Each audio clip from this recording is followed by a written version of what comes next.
as we begin today, we're going to go back into chapter 6. It's kind of the only way to get a running start on this narrative in chapter 7. So I'm calling this Deliverance, Judgment, and Contagious Wickedness.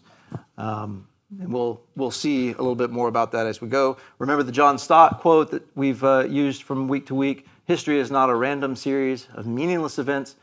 It is rather a succession of periods and happenings which are under the sovereign rule of God, who is the God of history. And we'll see that playing out in the text today. And then I just want us to take a 30,000-foot view of Kings, 1st and 2nd Kings together, the book of Kings.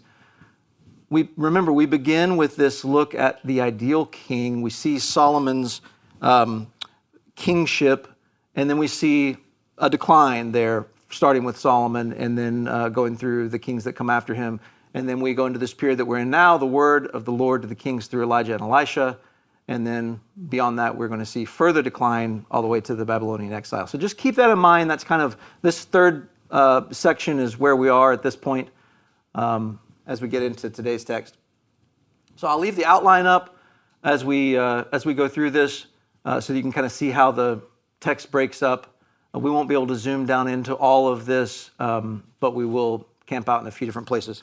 So let's start by backing up into chapter 6, because chapter 7 begins right in the middle of this narrative of this siege of Samaria that Syria has put them under. So we need context for what's going to happen in chapter 7.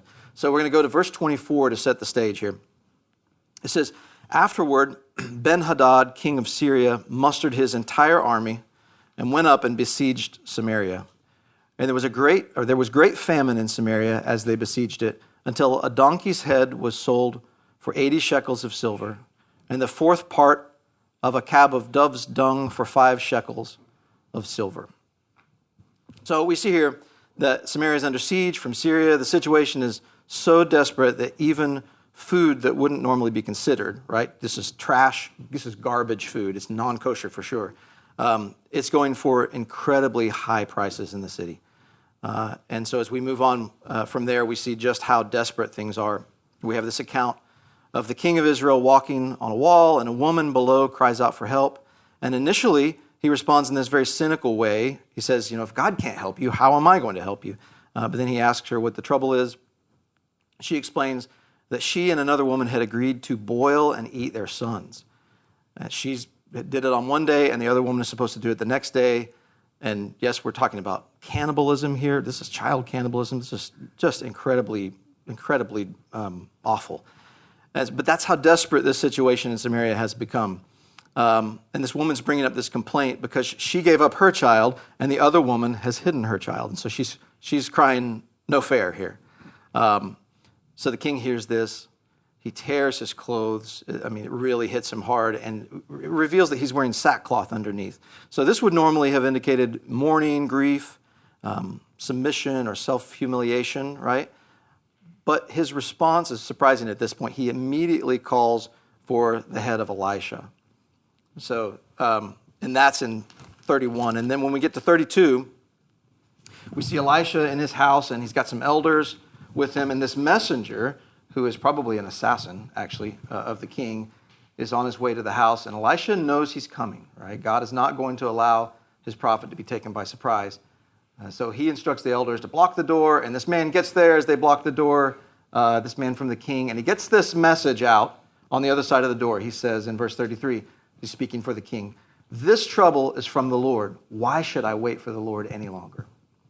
And I think our assumption ought to be here that the king had been told by Elisha to wait for the Lord in this horrible situation that he's in. So that's probably why he's wearing sackcloth. He's probably already been in this time of waiting for the Lord, but he's done waiting, and now he wants Elisha to pay. But instead, Elisha prophesies, and that's what we see here in chapter 7 as it begins, this word from the Lord. So let's read 7:1. It says, "But Elisha said, 'Hear the word of the Lord. Thus says the Lord, tomorrow, about this time, a seah of fine flour shall be sold for a shekel, and 2 seahs of barley for a shekel at the gate of Samaria.'" So there's no reason why we would know right? In our day and time, if these prices he's talking about are good or bad, better or worse than the price of a donkey head at this point. But scholars tell us that these prices he's naming would have been relatively low. Okay, so not normal, but much improved over the current situation. And notice that he's also saying these goods, he's not just talking about prices, these goods that don't seem to be available today are going to be available tomorrow. So in 24 hours, you're going to have flour and barley, and the prices are going to start going down to normal. So think about that. What would have to happen for that to be true? The siege would have to end first, right? The Syrian army would have to leave. Supply chains, whatever they were, would have to be reestablished. And this is a lot for a 24-hour period. And so add to that, the Syrians had absolutely no reason to pull out. They were winning, right? There's no reason for them to be done with the siege. And so we can see why this captain of the king might have responded as sarcastically as he does here in verse 2. He says, if the Lord himself should make windows in heaven, could this thing be? In other words, what he's saying is, what's Yahweh going to do? Open the sky and send supplies down? Because that's the only way anything is getting in here. But we know the word of the Lord requires more than that. It requires belief, right? And so Elisha says, in response to that, you're going to see this with your eyes, but you're not going to eat it. You won't taste the benefit of it. Why? Because you didn't believe. In fact, you didn't just not believe. You mocked the promise of God here is what we see. And so Elisha tells him, you won't partake in this, but you're going to see that it's true. And then in verse 3, we get this change of scene here. I love this part so much. We have these 4 lepers outside the gate of Samaria. And so just imagine this. The people inside the city are suffering, right? How would the lepers outside the gates normally eat? Let's just say there's no famine. How would they normally eat? Probably from the garbage, right? Probably from whatever was cast out by clean people. But do you think anyone is throwing anything out right now? No. Somebody's eating donkey heads. Someone else is eating children, right? So these lepers are not eating anything, and they make a decision. Now this next little bit of scripture is just so perfectly structured. And I want to show you how it lays out as we read it. So bear in mind, keep this in mind as we read this, as we go through this little narrative of the lepers, the shape of this account. It's really great. It says, now there were 4 men who were lepers at the entrance to the gate, and they said to one another, why are we sitting here until we die? If we say, let us enter the city, the famine is in the city, and we shall die there. So they're like, okay, we're going to die if we go into the city. And if we sit here, we die also. So there's another definite. We're going to die if we stay here. So now come, let us go over to the camp of the Syrians. If they spare our lives, we shall live. And if they kill us, we shall but die. So this is the only chance they have. They're just thinking logically here. The only chance we have of surviving is we go to the Syrians and they spare our lives. So they arose at twilight to go to the camp of the Syrians. But when they came to the edge of the camp of the Syrians, behold, there was no one there. For the Lord had made the army of the Syrians hear the sound of chariots and of horses, the sound of a great army, so that they said to one another, behold, the king of Israel has hired against us the kings of the Hittites and the kings of Egypt to come against us. So they fled away in the twilight and abandoned their tents, their horses, and their donkeys, leaving the camp as it was, and fled for their lives. Right? So what they're thinking is, we're being flanked basically by some other army. This is some sort of an alliance that's been formed, and we are outmanned, outgunned, etc., based on what they hear. And they all hear it, and they all run. We have to talk quickly about this means that God employs here. We don't know if he made a noise that anyone else could hear. We don't know if he put a sound in the brains of the Syrians. I don't know exactly what's happening here, but they might be hearing the horses and the chariots of fire that the Lord shows Elisha back in chapter 6. That he shows the young man, right? Maybe they're hearing that. We don't know. Whatever it was, he sent them running. Let me just show you this quote real quick. I love this from James Kirk Mead. It says, Samaria will be saved, but to accomplish this, God neither uses nor relies on the courage of the soldiers, the skill of the generals, the politics of the king, or the return of all the people to virtue and morality. God will save Samaria by a miracle. He will do it by the most ridiculous, empty, and illusory miracle, by a noise, a wind, an echo, by an illusion, which makes a victorious army flee. This is an illustration of the fact that God chooses things that are not to bring to nothing things that are. I just love that. So keep that in mind as we continue here. So what's the response of the lepers here? They get there, no one's there. So it says, this is verse 8, and when these lepers came to the edge of the camp, they went into a tent and ate and drank, and they carried off silver and gold and clothing and went and hid them. Then they came back and entered another tent and carried off things from it and went and hid them. Then they said to one another, we are not doing right. This day is a day of good news. I'm going to go back to that structure there so that we can see that. It says, this day is a day of good news. If we are silent and wait until the morning light, punishment will overtake us. Now therefore come, let us go and tell the king's household. So they came and called to the gatekeepers of the city and told them, we came to the camp of the Syrians, and behold, there was no one to be seen or heard there, nothing but the horses tied and the donkeys tied and the tents as they were. So doesn't this feel like the gospel? Doesn't this little account here? Here we are. We're in 2 Kings dealing with wicked kings, and what do we see? These very unlikely recipients are feasting on the richness of grace and the treasures of God's goodness, and then they say, we have to share this good news. I love this, because they know that back in Samaria, nobody knows the siege is over, right? So they're still living in Samaria as prisoners. And that's exactly what we should be doing with the good news in a world that is still living enslaved to sin, right? We receive, but then we tell, right? We know about God's love and God's grace, and so we tell because others don't. And my favorite part about this account is that God is using people that nobody would believe, right? They're like the shepherds telling of the virgin birth. They're like the women saying the tomb is empty. This is this is just vintage God, right? So word spreads to the king, but he's not buying it. He suspects this Syrian ambush, which can't possibly be true. We're going to go in there, and then they're going to surprise attack us. But one of his servants, and we don't get his name here, but he has some wisdom, it seems. He says, let us go check it out and see if this is true. And it's true. And in the midst of this incredible news, we see this captain that was mentioned at the beginning of the chapter, this captain of the king. He's trying to control the crowd rushing through the gate of the city, and he's trampled to death. So this prophecy of Elisha, that he would see it but not taste of it. He saw that the word of the Lord was true. He did not benefit from it. Right? We miss out when we refuse to believe God's good promises. So, point one here. God expects us to believe his promises no matter how unlikely they might seem, right? And we'll talk about that a little bit more whenever we see some discussion questions. This is important to remember. God promises things. We need to believe them even if they don't seem likely. Why? Well, because his track record is 100%, right? He's completely faithful. All right, let's move on to chapter 8 here. We start chapter 8 with this familiar face, the Shunammite woman from chapter 4. And we read that Elisha has shown her great kindness by warning her about this famine ahead of time.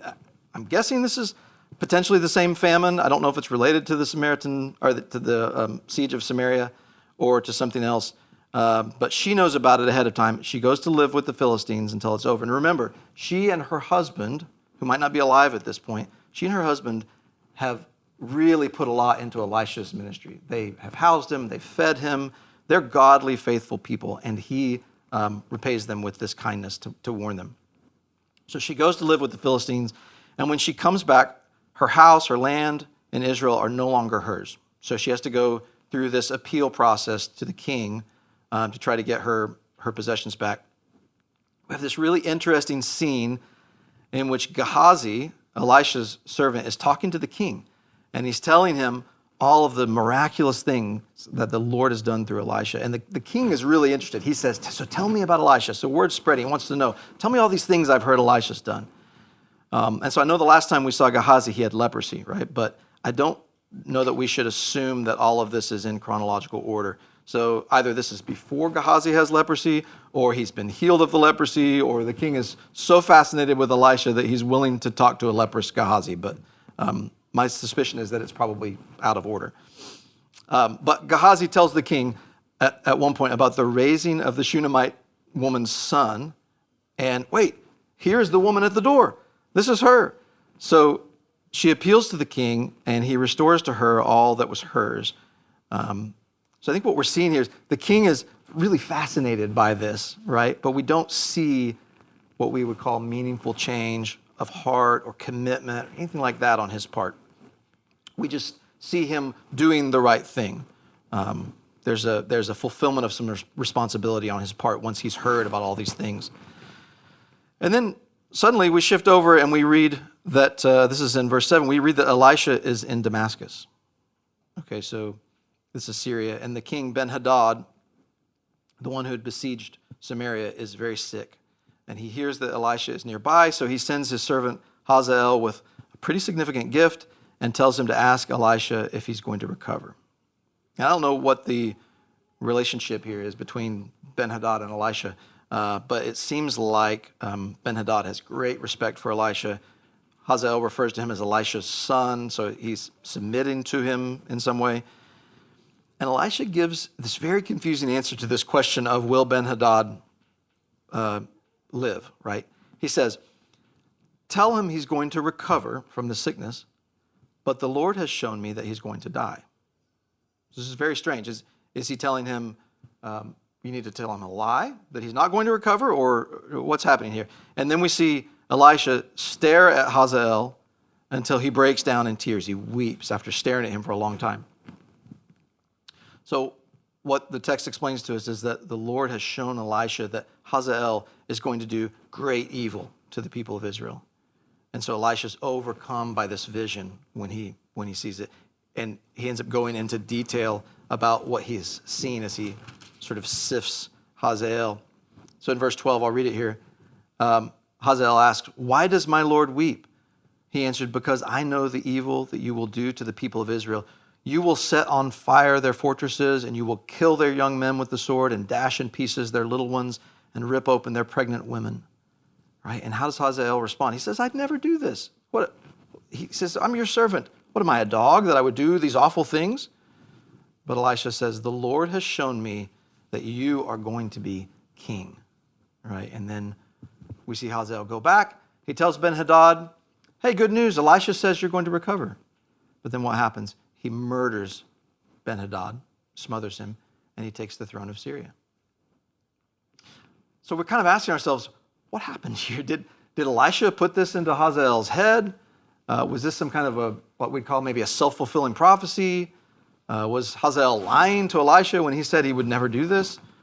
And we have to back up into 1 Kings 19 for just a second. There's so much more happening here than a self-fulfilling prophecy. So in 1 Kings 19, if you want to turn, you can, toward let's see, this would be right around 14 here. So this is where, if you remember right, Elisha's hearing from the Lord in this low whisper. And what does the Lord tell him? I'll read this. He said, I have been very jealous for the Lord. This is him explaining to God why he's upset. He says, I've been very jealous for the Lord, the God of hosts. For the people of Israel have forsaken your covenant, thrown down your altars, and killed your prophets with the sword. And even I only am left, and they seek my life to take it away.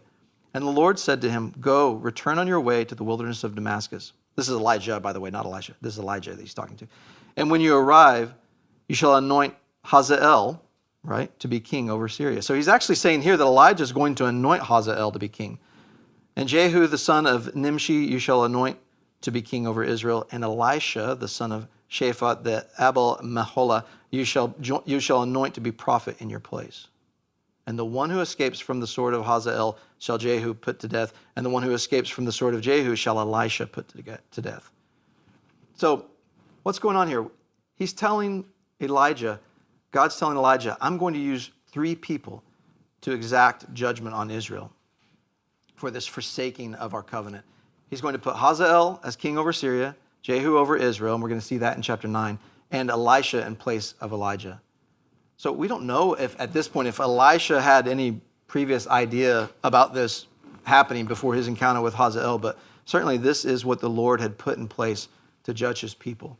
And it's not going to be good, and Elisha sees that, and so he weeps.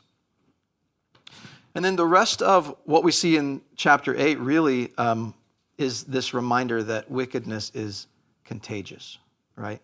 So we see this cancer spreading as the royal family of Judah, right? That's the southern kingdom. We've been focused on the northern kingdom all this time. I don't think we've even talked about Judah since 1 Kings 22, honestly, in any meaningful way. And now it says, hey, what's going on here in Judah is that they have intermarried with the royal family of Israel in the north.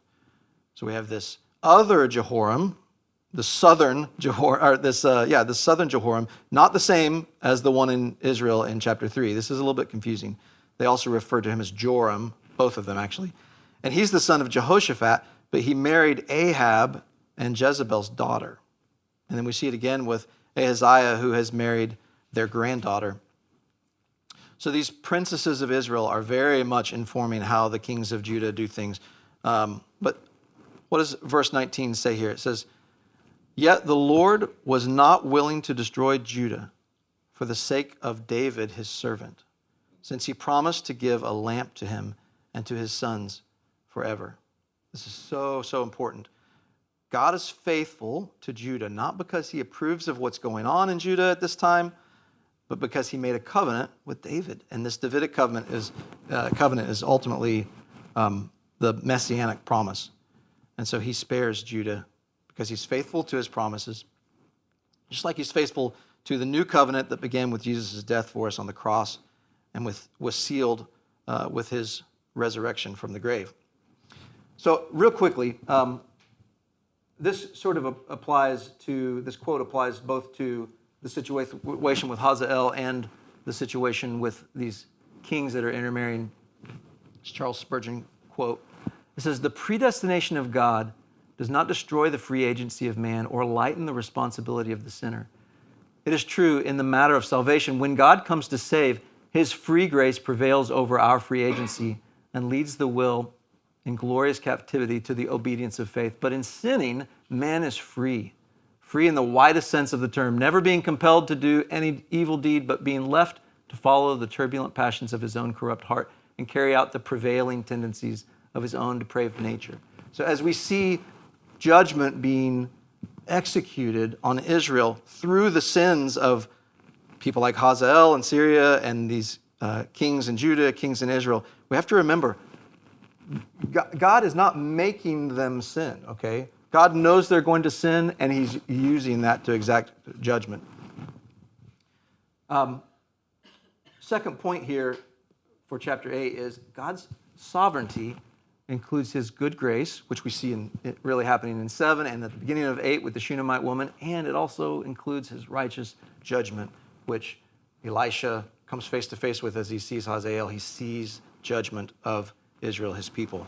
And so we have to remember that it includes both of those.